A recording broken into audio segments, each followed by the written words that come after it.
नाजरीन आदाब, साहिल ऑनलाइन पर आपका इस्तकबाल है। मैं ताजीम काजी आज की खास खबर लेकर आपकी खिदमत में हूं हाजिर। कारवार में इतवार की दोपहर पेश आए एक दिलखराश हादिसे में एक 55 साला खातून की मौत वाक़ हो गई, जब तेज बारिश और आंधी के दौरान एक कदीम दरख्त जड़ समेत उखड़कर एक कार पर जा गिरा, जिसमें वो खातून सवार थी। कारवार डिप्टी कमिश्नर दफ्तर के करीब वाक़े पिकले अस्पताल के सामने यह वारदात पेश आई। महलूका की शनाख्त मल्लापुर के रहने वाली लक्ष्मी नारायण ममतेकर के तौर पर हुई है, जो अपनी 1 माह की हामिला बहू को तिब्बी मुआयने के लिए अस्पताल लेकर आई थी। पता चला है कि उनका बेटा और बहू अस्पताल के अंदर चले गए तो लक्ष्मी कार में बैठकर उनके वापस आने का इंतजार कर रही थी।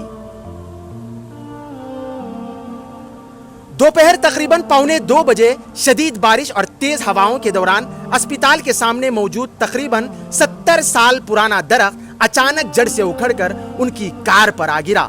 दरख्त का तना इतना भारी था कि कार की छत पर गिरते ही वो दब गई, जिसके नतीजे में लक्ष्मी अंदर फंसकर शदीद जख्मी हो गई। खून ज्यादा बह जाने के सबब अस्पताल पहुंचाने तक उनका इंतकाल हो चुका था।